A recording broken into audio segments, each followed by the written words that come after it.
Hey guys, Jake Carlson here, host of the Modern Leadership Podcast. Are you ready to focus on amplifying your leadership superpowers? Let's go! Welcome, my friends, to another super exciting episode of the Modern Leadership Podcast. I am Jake Carlson. It is so awesome to be with you. Very excited this week, as I'm excited every week, for the featured guest who I think you're going to love. He reached out to me on Twitter, introduced himself, and I immediately knew that we had to get this guy on the show because this guy is just rocking the entrepreneurial world. You're going to be stunned when you hear some of the stuff that he's already done.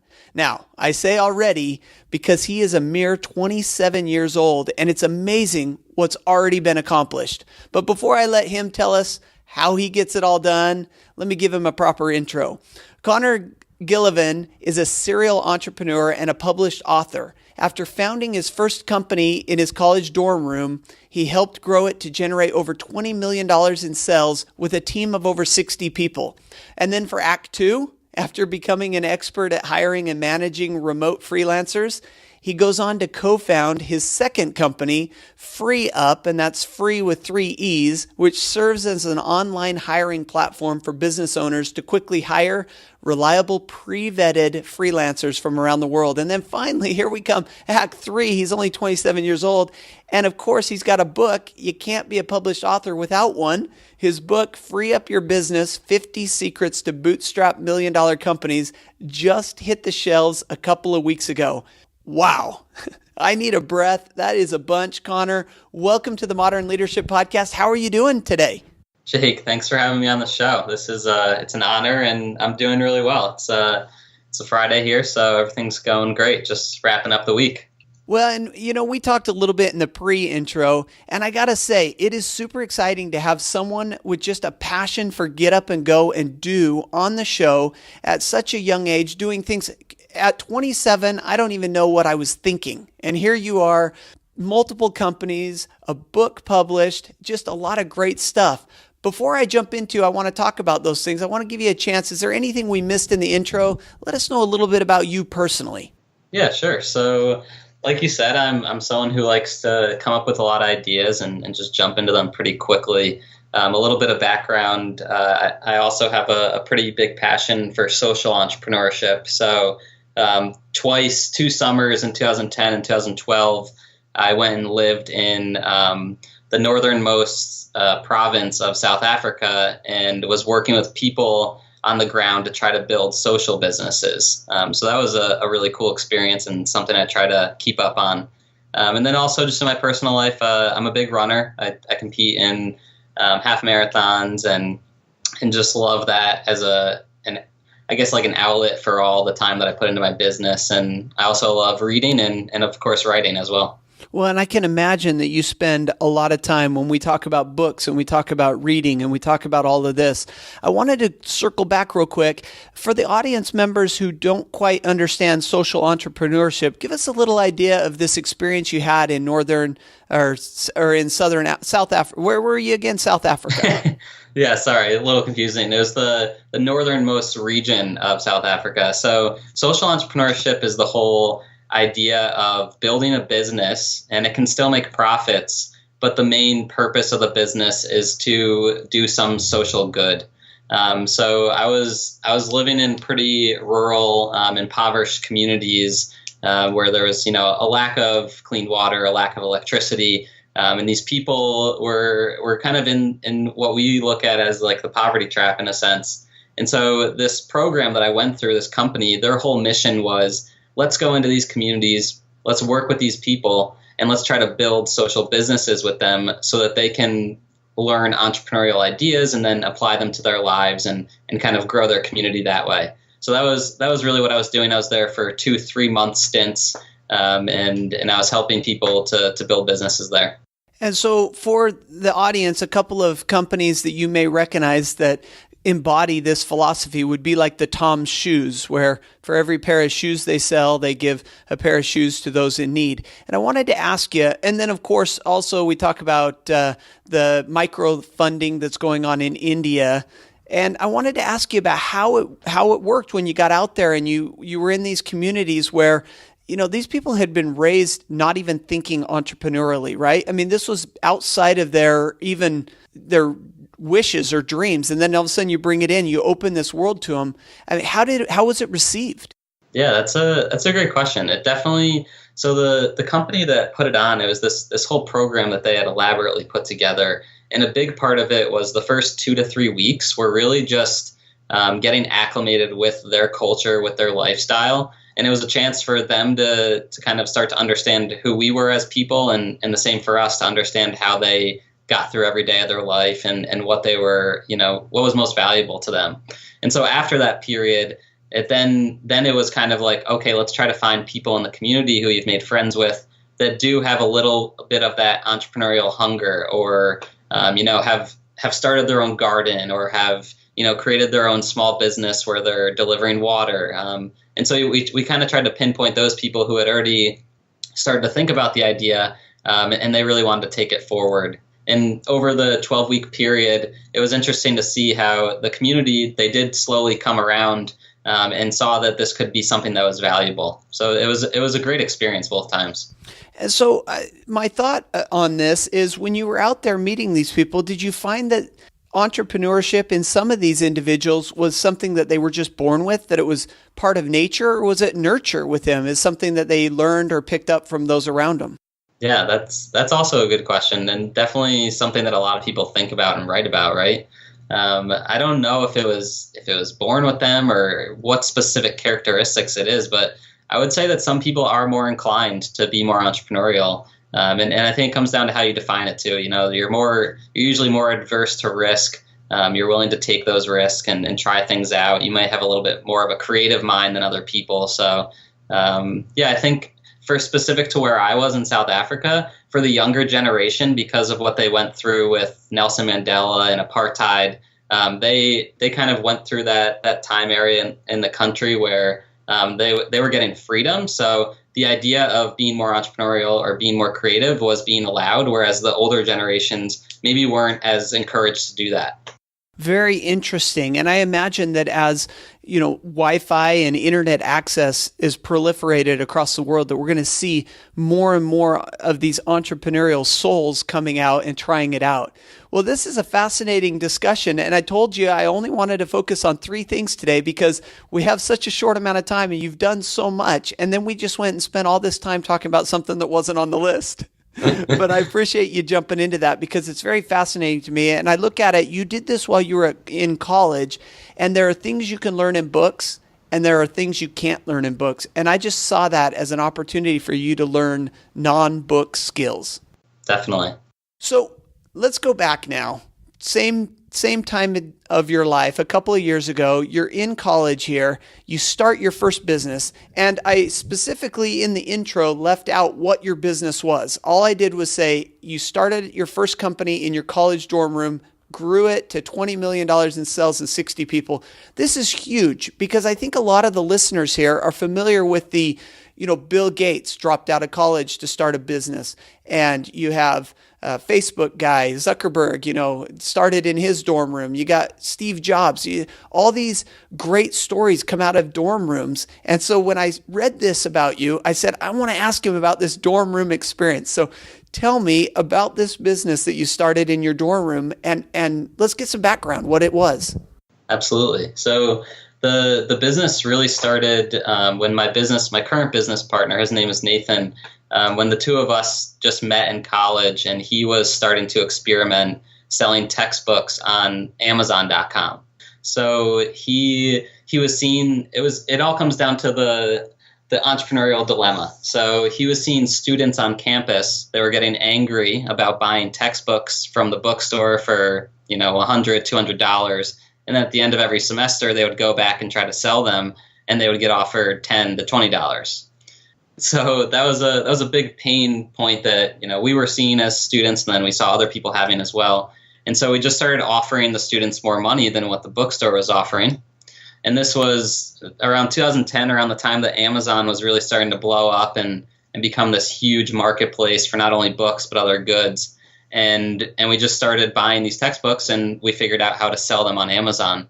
And over time, over the next couple of years, we kind of became experts at listing the products and and figuring out how to price them and sell them and do all the customer service and everything involved with that. And then we kind of saw the opportunity to expand out of books and into other product categories that Amazon was expanding into, but there weren't too many sellers. So this was a lot of your baby products, home goods, and toys that moms and dads were starting to look for online.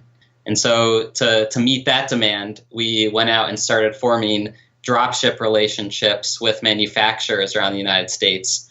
And a dropship relationship is where you, as the person selling the product, never actually have to touch the product. So the person who's making the product will make it, they'll inventory it, they'll hold it in their warehouse, they give you permission to sell it somewhere online. As you receive an order, you communicate it to them, and then they'll ship it out to the customer. So that was really, in those first 2 years, we really got into that pretty deep, and that was eventually how we scaled the business out to that big team and the revenue figures that you mentioned. Well, and I think there's so much packed in there, and I just have so many questions. One of them is, have you been entrepreneurial your whole life, or is this something that kind of flowered up in college? Yeah, so I have, oddly. I think I attribute it to the way that my parents raised me. I think they always just kind of gave me an open path. They said, focus on education, make sure you're doing well in school, but after that, just find something you're passionate about. And I grew up, I had my first job when I was 14 working with my cousin who had built his own business doing landscaping. And I just loved the life that he was able to create, where everything that he was building, the life that he was creating was all dependent upon his hard work and what he was able to do. So I think from an early time in high school, I was pretty dedicated to wanting to be an entrepreneur. It's very interesting, as I've interviewed a number of entrepreneurs, that this is a theme that comes out a lot. And that is, I've always had it kind of in me. And that's why I was asking you about in South Africa. You kind of grew up with it. You step your toe in the water, kind of have that entrepreneurial experience at a young age. And then it just kind of goes with you through life. And it takes me back to one of the first things you said. You're in college, and the first thing you noticed is a pain point. And I think that's the true mark of an entrepreneur, is not that you thought of a product and then looked for people who needed it. On the flip side, you looked for people's needs and you developed a product, or in this case, a service that met their needs. And that's truly what entrepreneurship is all about. It's not putting the cart before the horse, but really identifying what people's pain point is and then providing a solution to that. So you got the idea. Now you're starting to scale it. How do you balance your schoolwork as you're running around the country creating dropship relationships or updating websites, or how were you getting it all done? Yeah, there's a lot of funny stories involved with that, because it was a complete juggle. As you know, the busiest time for all retailers is during the holiday season. And that also happens to be when finals are for college students in the States. And so we just made it happen. We hired a good amount of our friends from college who were interested in the business and saw that they could make some part-time money. And we put them into roles that were going to help us and allow us to stay focused on what we were doing best. But during the holidays and when we were juggling things, I honestly, I'd go to the library and I would just have to pull an all-nighter. I would work for an hour studying for my math test. Then I would work for an hour fulfilling orders. Then I would go back to studying, go back to doing things for the business. So early on in my college career, it just became a class pretty much that was just going on at all times outside of me actually being at classes. As you're working through this process, was it a lot of trial and error? Was it a lot of kind of shoot, ready, fire, and then kind of aim? Or did you have a plan, or did you just kind of develop it as it was going? Sure. In the beginning years while we were in college, and even right as we got out of college, it was a lot of just trial and error. We were throwing spaghetti at the wall and seeing what stuck. We saw that there were new product categories getting added to Amazon, and we just started to target those manufacturers that were able to create those products. And if we were able to sell, if they gave us authorization to sell, we'd see how we could do and see if they sold. If it didn't work out, we would drop them and keep going to another one. So it was a lot of just trial and error, as you kind of said in the beginning. Well, I want to ask you about some of these errors. When trial and error, there is errors. And I got to tell you, today's a perfect day to talk about this because as a podcaster, I record these episodes in advance. I set them all up on the website. I set up a lot of social media to go out when they go live. And today, as a matter of fact, my social media company had a glitch in their system and sent out all of my tweets that are scheduled for June are sent out now. And, we're recording this in the end of April. And so obviously 6 weeks early on some of these tweets.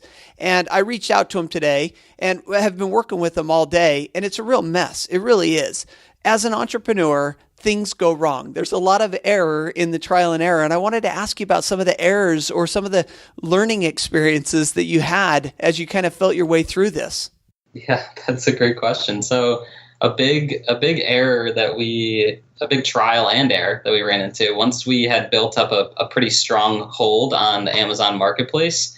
And this was probably towards when we were having more like 30 to 40 people. It was a couple of years out of college. We were starting to get a little antsy almost, right? As an entrepreneur, you're always looking for that big next opportunity. And we had a really good holding on Amazon. The company was profitable. We had a good team running it. And so we were a little bit interested in trying to expand to other marketplaces. The one that we had targeted was eBay. And then also looking to potentially open up our own online store where we could start to offer the products that we had access to. And so over maybe a 3 to 6 month period, like I said, a bigger trial, we tried to go into these different marketplaces, and we also started to build our own website. And what we found was there was an error at the end, right? So we found that as we started to put resources towards doing these other initiatives, we were pulling away from the core business that we had built and that was doing so well, and it started to make that a little bit weaker. We're taking some people and putting them here, putting them there. And so I think that was a big trial and error that we went through as business owners that taught us that once you have a really good thing going, make sure that you stay focused on that and only expand to other streams or markets if you're actually ready and can invest the money to build another team and make sure that it's all going at the same rate that your current one is. And so do you kind of look back on that and say we might have been trying to expand a little faster, growing a little bit quicker than we really were ready to? Definitely. Yeah, we were going a little bit faster than we should have, and we could have stayed a little bit more focused on what our core business model was. So now as you look back on this experience and you've had your trials and your errors, you've learned a lot, you've grown out of it, college is over, you've moved on from there. How do you, as you look back on the college experience, do you find it as a positive experience, as something that's beneficial for you, or was college just one step along the way, or how do you look back and feel about college? So for me, I kind of have a personal philosophy or a personal belief on my own story or my own journey. And I really believe that you have to pretty much own your entire story and always look at, even if there are failures, just look at them as opportunities to continue to learn and continue to grow. So when I look back on the college years, it was a great time. It was a lot of fun. We were definitely going through a lot of learning curves and just growing as individuals. And I think it really set a good foundation for where I was able to go in the future. So I look back on it and I see it as a great time where I was able to put myself in positions where I may fail, but I could learn from them and just continue to grow. And I absolutely agree with you. We are today who we are because of the experiences that we went through, the good, the bad, the ugly, all the things that went into our lives made us who we are today. And any success that I have from today on is built on that foundation of what I did yesterday, whether it was a smart idea or looking back some of the stupid things I did. So I want to ask you, being in the trenches, do you still have this company? You still work with this Amazon company, or did you guys end up selling it or shutting it down? Yeah, so the name of the company is Portlight, and it still does run today. My business owner and my two business owners and I have kind of decided to move away from it about a year and a half ago, just because we wanted to work on some other ideas. And we decided to scale it down from what it was doing in around 2014, 2015, and just keep it running with a very core set of products that we know sell well. And we have a team of about 10 people who help us run that on a day-to-day basis. And so as you look at the environment there, and the reason I wanted to ask you that question is because it leads into this second question that I'm curious about, and that is e-commerce today. Is e-commerce still an opportunity today like Amazon stores, or is it kind of dying in that it's oversaturated like blogging? Where are we at in this environment of e-commerce? Yeah, the e-commerce industry is so interesting. I think that's been a major reason why I've become so passionate about the space. It's been growing rapidly for the past 20 years or so since it was started. And I would say we're getting to a point where things are starting to level out. There's not the hockey stick curve as it was maybe in the past 10 years, but there's still a lot of opportunity for people to start up e-commerce businesses, especially as they're expanding into other places outside of the United States. E-commerce is becoming really big in the BRIC countries, and then also anywhere in Europe, it's becoming big. So I think there's still a lot of opportunities. Amazon in the U.S. is pretty saturated. I would say that it's going to be a harder barrier to entry there. But there's still a lot of opportunity to create very niche stores using platforms like Shopify or WooCommerce and really start to drive your own customers to your products. Well, and this reminds me, a couple episodes back, we had Mike Mikolowicz on the show, on the podcast, and he talked about his book, Profit First. He talked about his book, The Pumpkin Plan. And the big key takeaway that I think relates to what you're talking about here is there is always room in the market for the EST. If you're the fastest, the smartest, or the cheapest, or the most convenient, whatever the EST is, if you dominate that space, there's always going to be opportunity for you. The opportunity is not dead. Completely agree with you there. Perfect. Well, that was topic number one. Second topic I want to jump into with you is your book. So it just hit the shelves, and let's talk about the book a little bit, how the process of writing went. People talk about how much they hate it. I'm writing a book right now. I wouldn't say I hate it, but I haven't finished it yet. So I haven't looked back and said, oh, I hated that. How was your experience of writing the book?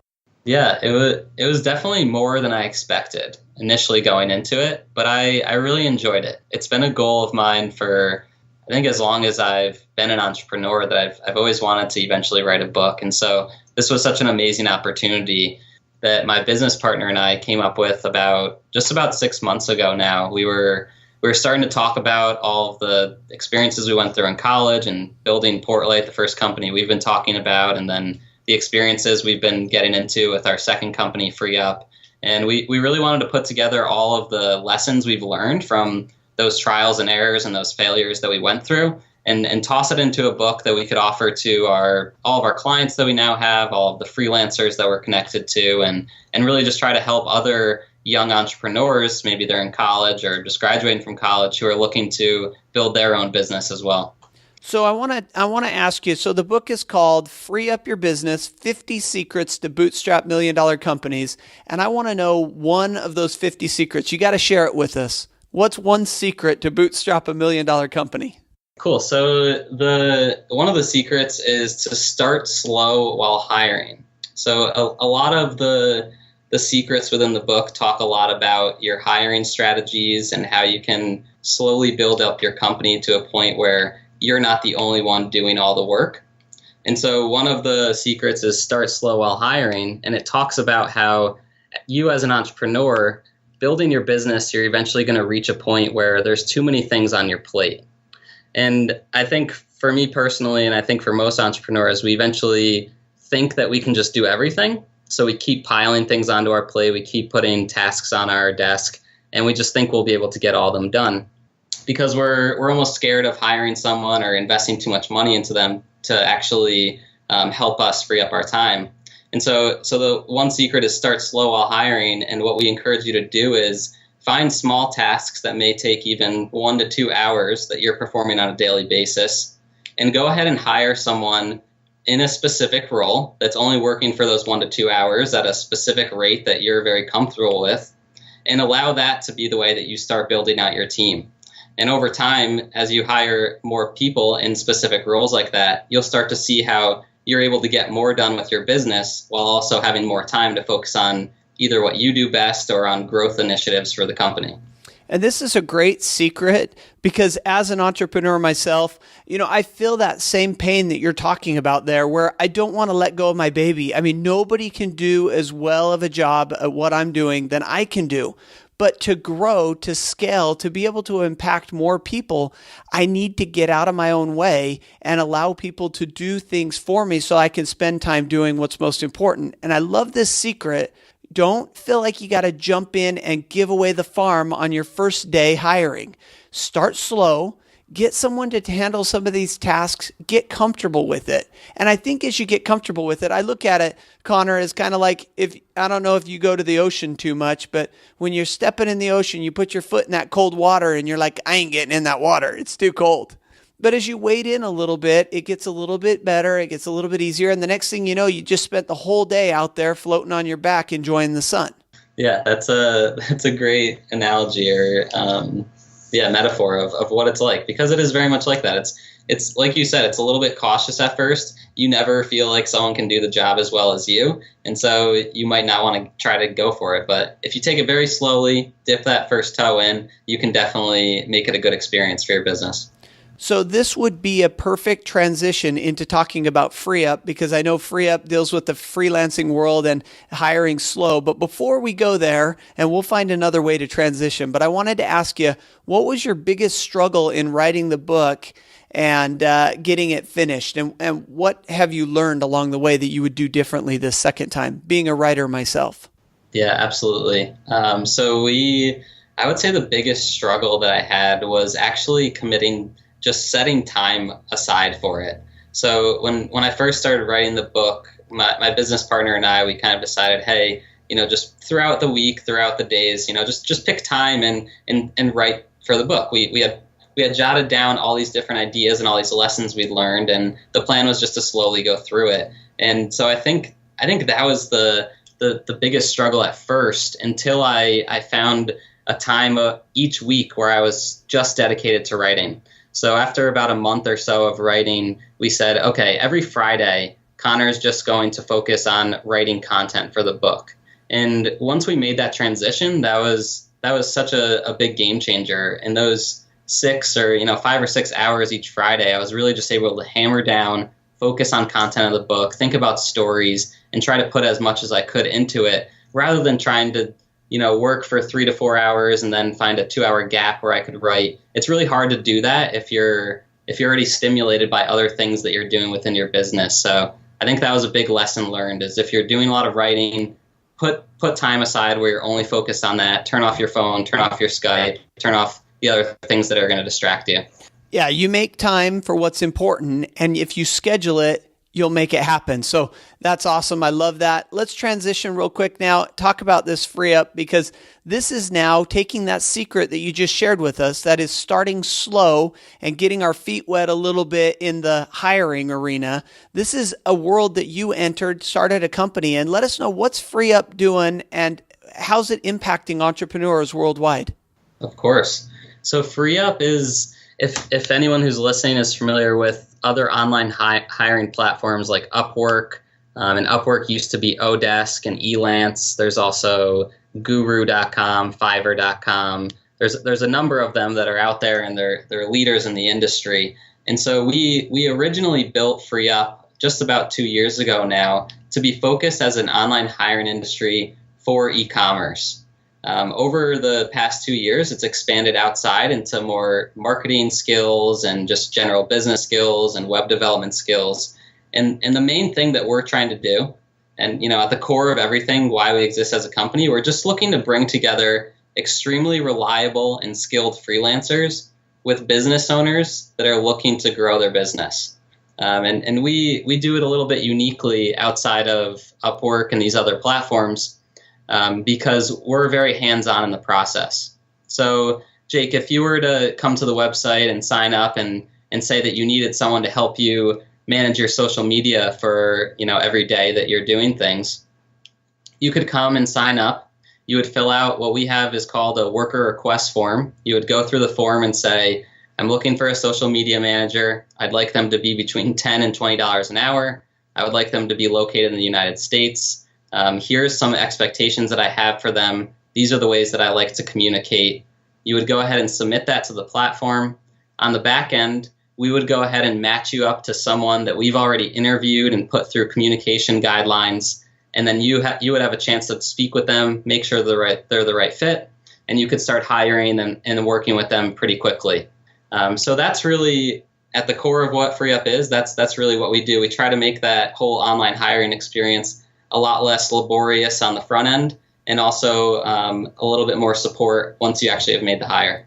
And I really love this concept. I think this is where the online world is headed, in that we don't do things ourselves anymore. I could watch a bunch of YouTube videos. I could Google a bunch of these companies and try to piece together my own social media team.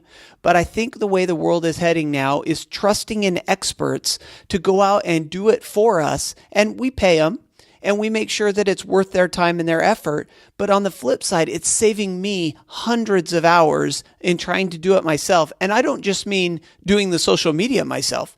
I mean hundreds of hours in trying to find someone to do the social media for me. So if we had more time, and if this podcast was talking about how we can do more freelancing, I have about 1 million more questions to ask you about it. However, I think what we need to do is head over to your website, learn more. I assume that when we hit your website, there's ways that we can ask you questions and get some more details on how this works. Of course. So if you go to freeup.com, like you said at the beginning of the show, with 3 E's, FreeeUp.com, you'll have an opportunity to speak directly with my business partner who I've been talking about, Nathan Hirsch, and he'll kind of give you a free consultation on how he thinks he can help you with hiring. You can look at all of the different services that we offer and see if it's a good fit for you or your business. Yeah, I love that. Now, do you guys do international as well as inside the U.S. Employees? Yep, that's correct. So we have people in the U.S. and then also internationally, and they range from $5 to $50 an hour, depending on the level of worker that you're looking for. Wonderful. Well, like I said, I need to get some more information about that, but we will not do it this moment. What I want to transition to now, Connor, if it's okay with you, is 5 or 6 rapid fire questions just to get a little bit more knowledge about who you are as a person. Sound good? Of course. All right. Book currently on your Kindle or bedside table. Start with Why by Simon Sinek. And we love Simon Sinek in this podcast. We have a monthly book club. We are currently I say in April when we're recording this. In May when this comes out, we'll be off it. But we are highlighting a Simon Sinek book, Leaders Eat Last. But great stuff. Love Start With Why. One of the best books ever written, I'd say. How about best movie ever made? Yeah. I would have to say Remember the Titans. I grew up in high school watching this over and over, and it was just an amazing movie for me. A tremendous example of modern leadership, of someone taking the reins and really fighting against the odds to move in the direction. So really appreciate that. How about your leadership superpower? Inspiration. I'm able to connect someone's daily role to the vision of the company and give them that inspiration to keep going each day. How about a motivational mantra, quote, or philosophy that you hold? Sure, I'm going to share a quote. It is by Nelson Mandela, and it always seems impossible until it's done. Yeah, that's a great one. And then finally, we want to ask you about the best book ever written. Of course. So the one that I have in my mind right now that has made a pretty big impact on me in the past year or so is Napoleon Hill's Think and Grow Rich. Isn't it so interesting the impact that book has had on thousands and tens of thousands of people, and it comes up so often, and yet if you haven't read it yet, you need to go pick it up because it is an incredible book. But what it really talks to, and I think this aligns with your leadership superpower, which is inspiration, it really talks about the mind game, what's happening between the ears. And if you get that right, you can get everything else right. And, the law of abundance, the law of attraction, all of these things that Napoleon Hill taught about so many years ago are all just truisms today. They're timeless values. So I really appreciate that one. How can we get in touch with you? How can we learn more about you before we let you go today, Connor? Yeah, so you can find me on social media. My handle on Facebook and Twitter and LinkedIn is just my name, Connor Gillivan. You can also, of course, visit freeup.com. And if you're interested in hiring any workers, feel free to mention that you heard me speaking on this podcast, and we'll give you $1 per hour off your first worker. And you can, of course, check out the Free Up Your Business 50 Secrets to Bootstrap $1 Million Companies at both Amazon and freeup.com. Wonderful. Well, I can't thank you enough for coming on here, Connor. You have such a unique background. You've done so much. Can't wait to see what you're going to do over the next 60, 70 years with just this as an intro appetizer to your future success. Thank you for coming on the Modern Leadership Podcast, imparting your wisdom, and just can't thank you enough. Thank you. Thank you, Jake. Thanks for having me on the show, and thanks for everyone who's listening as well.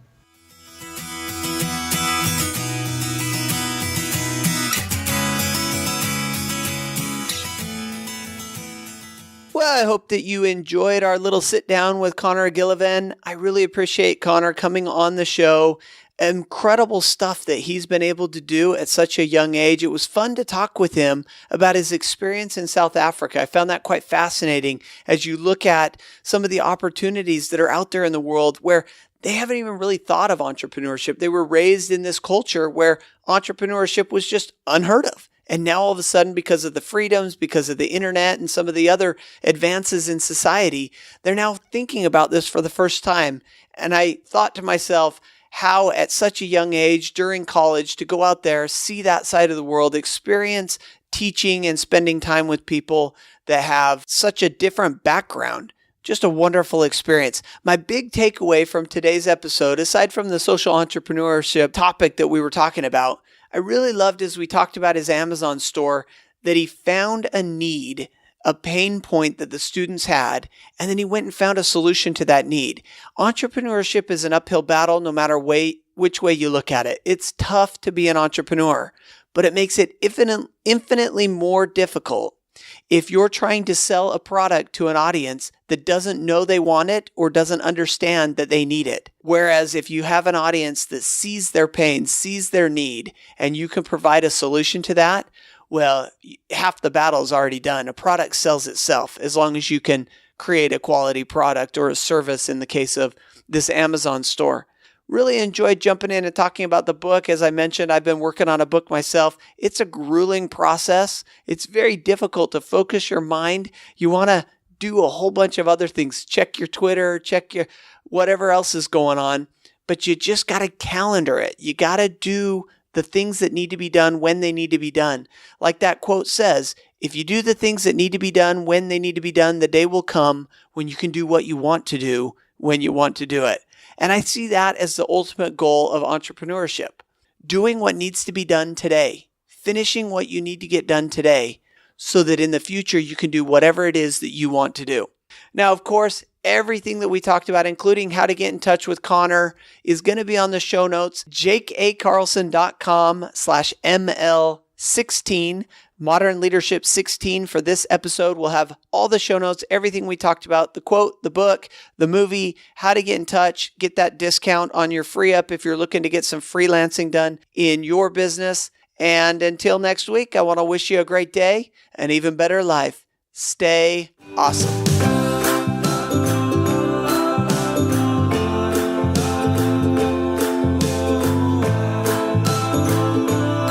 Thanks for listening to the Modern Leadership Podcast.